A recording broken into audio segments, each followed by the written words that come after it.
à tous, j'espère que vous allez bien. On se retrouve aujourd'hui pour une nouvelle vidéo sur Mila Jasmine qui a raconté ce qu'elle a fait d'illégal aux États-Unis pendant plusieurs années. En effet, la jeune femme explique que lorsqu'elle vivait à Miami, elle a longtemps conduit sans permis. Mila s'est expliquée tout à l'heure sur Snapchat. Je vous laisse tout de suite avec la vidéo et n'hésitez pas à réagir en commentaire. Bref, donc il y a certaines personnes qui se demandent, voilà, par curiosité ou je ne sais autre, mais bon bref, qui se demandent tout simplement si j'ai ou pas mon permis de conduire. Bref, je suis désolée, j'arrête pas de rigoler et tout parce que, en fait, depuis ce matin, je me suis fixé un objectif et du coup, je sais que je sais déjà que ça va être une catastrophe. Vous voyez, c'est pour ça que je rigole. Donc, bref, whatever. Donc, la question est non. Voilà, j'ai j'ai honte de vous le dire, mais je n'ai pas mon permis de conduire. Alors, je pense qu'il y a des gens qui s'en doutaient. Voilà, très clairement. En fait, pour la petite anecdote, je vais vous raconter ça vite fait. Il y a 10 ans de ça, donc franchement, waouh, ça me rajeunit pas. Il y a 10 ans de ça, j'ai passé mon permis de conduire à Aix-en-Provence. Voilà, pour la petite anecdote. Donc à l'époque, mon permis, je l'avais passé en accéléré, si je me souviens bien. Et même, ça m'avait coûté une blinde, parce qu'à l'époque, le permis, ça coûtait grave cher. J'avais payé, je crois, dans les 2 000 € pour le passer en un mois et demi. Et franchement, ouais, il y a 10 ans de ça, 2 000 €, c'était une vraie somme, quoi. Enfin, je sais pas à vous, mais pour moi, c'était cher. Donc, j'ai aucune idée des tarifs aujourd'hui, mais je pense que c'est moins cher. Mais bon, je sais pas. Bref, tout ça pour dire qu'à Aix-en-Provence, pleine d'ambition, j'ai voulu passer mon permis en accéléré en un mois et demi. Donc, j'ai eu mon code en une semaine, voilà, de révision et tout. Donc, sur le coup, j'étais archi contente. Donc, je me suis dit en mode, je suis surdouée et tout. Bref, j'ai eu mon code. J'étais quand même archi fière de moi d'avoir mon code en une semaine, c'est-à-dire une semaine de révision, allez, 2 semaines max, que des personnes qui, par exemple, avaient passé 6 mois à 8 mois à réviser le code et l'avaient eu ou ne l'avaient encore pire pas eu. Et moi, en 2 semaines, je l'avais eu. Donc, bref, pour la petite anecdote, j'étais archi fière de moi. Mais là où ça s'est compliqué, c'est le jour où j'ai passé la conduite. Bref, je vais vous épargner les détails, mais je ne l'ai pas eu. Et franchement, j'étais dégoûtée. Je suis tombée sur un moniteur, c'était un bâtard. Et moi, j'étais au bout de ma vie, puisque franchement, il y a 10 ans de ça, c'est là où moi, j'ai commencé les allers-retours et m'installer aux États-Unis. Ça fait qu'en fait, il me fallait impérativement mon permis. Il faut savoir que quand j'ai débarqué aux États-Unis, j'habitais pas tout de suite à Miami même. Non, j'habitais dans une ville archi loin, en Floride. Mais genre, peut-être à 1 heure de Miami. Donc pour moi, c'était impératif. En fait, c'était pas possible que j'ai pas mon permis. Et je vous explique, à cette époque, Uber, ça n'existait pas. Donc ça veut dire que pour moi, c'était vraiment la galère. Donc, je sais pas si j'ai le droit de vous le dire, mais bref, du coup, pendant un an, j'ai conduit. Voilà, j'espère que j'irai pas en prison pour ça. Mais j'ai arrêté. Depuis, je vous jure, je conduis plus. J'ai arrêté puisque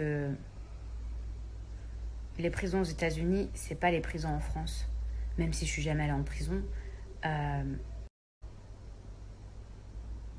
Vous voyez, aux États-Unis, je pense que la prison aux States, c'est chaud. Je pense que c'est compliqué. Pour une gamine de 21 ans ou 22 ans, ouais, bref. Du coup, j'ai suivi la voie de la raison et j'ai tout simplement arrêté de conduire. Alors, bien évidemment, oui, j'aurais pu repasser mon permis, etc. Mais à l'époque où je me suis installée aux États-Unis, c'était très compliqué. Puisqu'en parallèle, je faisais mes papiers. Il faut savoir que pour vivre, résider aux États-Unis, c'est très, très, très, très dur. Je n'avais pas encore la double nationalité. La double nationalité, je l'ai eu il n'y a pas longtemps. Donc, c'était super compliqué. Et quoi qu'il arrive, de toute façon, j'avais pas envie de me replonger dans les bouquins, dans les trucs, parce qu'il faut savoir qu'au bout d'un certain temps, votre code, il est plus valable, il faut le repasser. En plus de ça, le code aux États-Unis, c'est pas le même qu'en France. Bref, plein d'excuses qui ont fait que de toute façon, j'avais pas envie de le repasser. Voilà. Donc voilà, ensuite les années se sont enchaînées. Il y a Uber qui a pop-up, qui est sorti de nulle part et qui a changé la vie de plein de citadins. Voilà. beaucoup de gens et surtout qu'à New York, bah voilà, il y a des taxis partout ou alors il y a le métro, il y a très peu de gens qui conduisent. À Miami, Uber, c'était super pratique et du coup, bah après j'habitais à Miami même, j'habitais plus du tout dans une ville perdue de Floride. Donc bref, tout ça pour dire que même à Paris, franchement, à Paris, je prends tout le temps des chauffeurs, des Uber, etc. Mais à chaque fois que je descendais dans le sud de la France, c'était une galère. Il n'y a quasiment pas de Uber. Je vous parle pas de Marseille. Et encore à Marseille, les prix, waouh, les prix des Uber, non mais franchement c'est abusé. Je vous le dis, les Uber de Marseille, la vérité, vous êtes riches.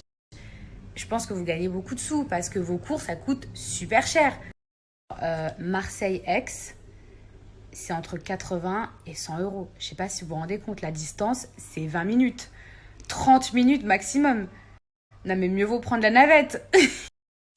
Non mais plus sérieusement, au-delà du prix qui est exorbitant dans le sud, c'est qu'il y a des villes, des villages dans le sud où je kiffe aller, il n'y a pas de Uber. Il ne s'agit même plus d'argent.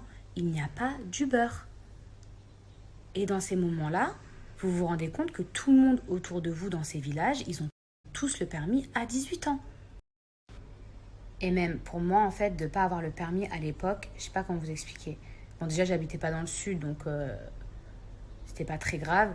Mais au-delà de ça, en fait, comme dans ma vie, j'ai appris à faire beaucoup de choses. Je trouve que je sais faire beaucoup de choses. Je sais même mettre mes pieds derrière la tête. Bah, du coup, en fait, de ne pas avoir mon permis, en fait, c'était une manière pour moi d'être dépendante de quelque chose. Vous voyez ce que je veux dire? Et de ne pas pouvoir faire les choses par moi-même. Je sais que c'est un truc de fou ce que je suis en train de vous dire, mais genre, par exemple, quand je rencontrais quelqu'un, bah, quand j'ai rencontré Mujdat, et ben, ça me faisait plaisir, en fait, qu'un mec, il garde son rôle de mec. Oh mon Dieu, le machisme! Oui, je sais! Et pourtant, je suis 100% pro girl power et tout, mais je vous jure que... Enfin, c'est bon, à un moment donné, si je sais tout faire, que je sais même conduire, enfin, tu me sers à quoi? Je sais que ma mentalité, elle est bizarre, mais je vous demande pas de la comprendre. Je vous raconte juste ma vie, je vous raconte mon histoire, c'est tout. Donc, pour moi, bah, voilà, je veux dire, je travaille, je gagne ma vie, je sais faire à manger, je sais faire plein de choses et tout et tout. Mais si en plus je conduis, enfin, manquerait plus que, ça y est, je fasse le bricolage aussi, enfin... Quand tu vas avec une personne, c'est pour vous complémenter. Je sais pas comment vous dire. Mujdat ne sait même pas faire cuire un œuf. Donc c'est parfait, puisque moi, je kiffe cuisiner. Moi, je ne sais même pas monter un meuble, même Ikea. Enfin, si, une fois, j'ai réussi, mais j'ai mis genre 8 heures. Alors que Mujdat, avec une petite cuillère et un couteau, il a réussi à me monter. C'était quoi?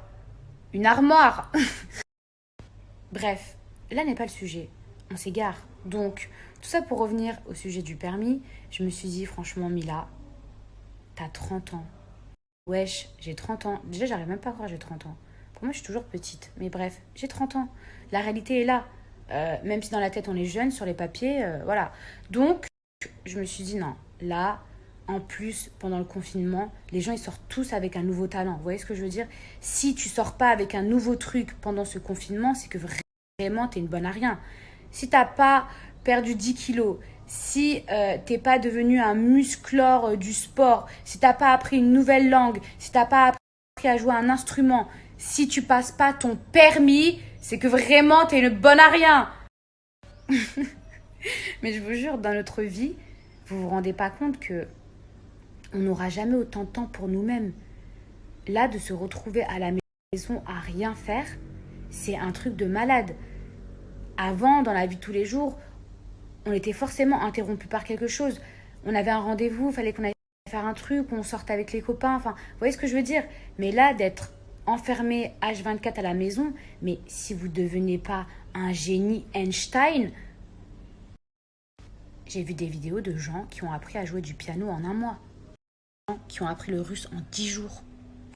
Et moi, je ne peux pas passer mon permis.